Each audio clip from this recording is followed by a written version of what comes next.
할렐루야. 오늘도 참으로 좋은 날입니다.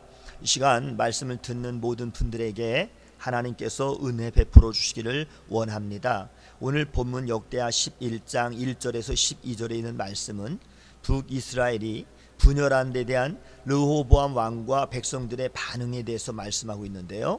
르호보암은 10지파의 반란에 쫓겨 예루살렘으로 도망쳐 왔습니다. 전쟁의 경험이 많았던 원로들의 말을 무시하고 강경책을 펴서 백성들을 다스려야 한다라고 하는 듣기 좋은 말과 젊은 신하들의 조언은 르호보암에게 독이 되었습니다.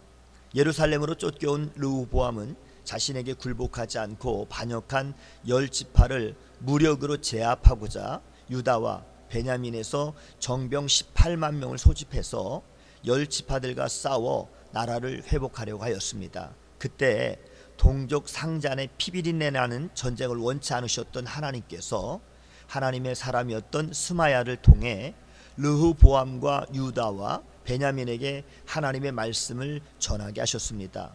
왕국의 안정이 흔들리고 나라가 분열하는 위기 속에서도 하나님의 말씀은 여전히 변함없이 선포되는 것입니다. 무언가 잃어버리거나 아니면 관계가 완전히 깨지거나 혹 감당할 수 없는 큰 질병에 걸려서 중심을 잃은 배처럼 우리의 인생의 안정감이 흔들릴 때에도 하나님은 신실하게 말씀하십니다. 진짜 잃어버린 것이 무엇인지, 그리고 더 착각하고 실수하지 말아야 할 것이 무엇인지를 분명하고 선명하게 알려주시는 것이죠.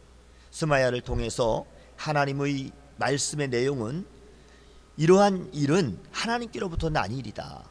그렇기 때문에 더 이상 형제와 싸우지 말고 각기 집으로 돌아가라고 4절에 말씀하셨습니다. 여호와께서 이같이 말씀하시기를 너희는 올라가지 말라. 너희 형제와 싸우지 말고 각기 집으로 돌아가라. 이 일이 내게로 말미암아 난 것이라 하셨다 하라 하신지라. 그들이 여호와의 말씀을 듣고 돌아가고 여로보암을 치러 가던 길에서 되돌아왔더라. 르호보암이 예루살렘에 살면서 유다 땅에 방비하는 성읍들을 건축하였으니 라고 말씀했습니다. 하나님의 말씀을 들은 르호보암은 하나님의 말씀 앞에 굴복해서 전쟁을 포기하게 되었는데요.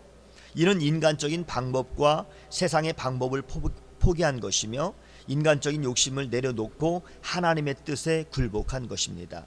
르호보암은 한때 백성들의 요구를 거절하고 포악함을 선택하는 잘못을 저질렀지만, 그러나 하나님은 그러한 르호보암을 포기하지 않으시고 계속해서 하나님의 뜻을 보여주셨습니다.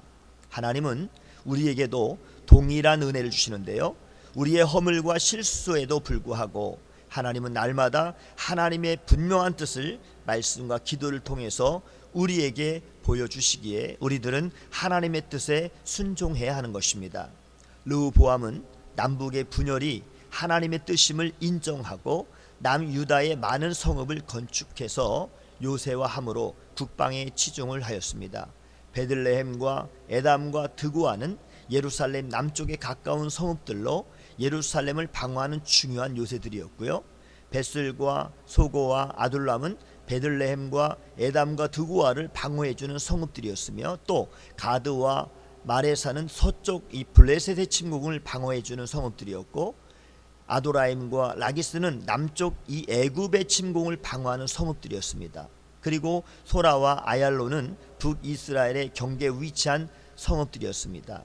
르호보암은 북왕궁을 치는 대신에 2지파만을 허락하셨음을 인정하고 많은 성읍들을 지어 남유다를 방어하면서 왕으로서 최선을 다하는 삶을 살았던 것입니다. 우리는 종종 다른 사람들과 자신을 비교하면서 다른 사람의 손에 들린 떡이 더 맛있고 더 크게 보이는 것처럼 남을 부러워하고 내 처지에 대해서 불평을 쏟아놓을 때가 있는데요, 예수님은 누가복음 16장 10절에 이렇게 말씀하셨습니다. 지극히 작은 것에 충성된 자는 큰 것에도 충성되고 지극히 작은 것에 불의한 자는 큰 것에도 불의하느니라. 하나님이 우리에게 맡겨주신 일이라면 작은 일이라도 최선을 다하는 것이 하나님의 주권을 인정하고 하나님의 뜻에 굴복하는 성도의 모습이요 태도인 것입니다. 하나님의 말씀에 순종하는 자들 통해서 하나님은 하나님의 뜻을 이루어 가십니다.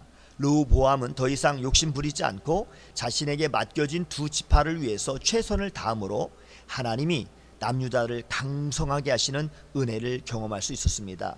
하나님의 뜻에 순종하려면 우선 이 세상의 방식을 쫓아가는 그러한 삶을 버리고 욕심을 버려야 합니다. 당장은 손해를 보는 것 같아도 하나님의 길을 선택해야 하며 우리의 욕심 때문에 하나님이 맡기신 작은 일에 소홀히 하지 않아야 되는 것입니다.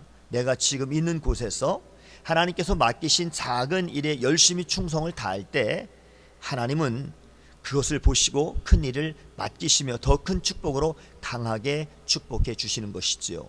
오늘도 하나님의 뜻에 순종하심으로 하나님이 주시는 귀한 복을 받는 성도님들이 다 되시기를 주님의 이름으로 축복합니다.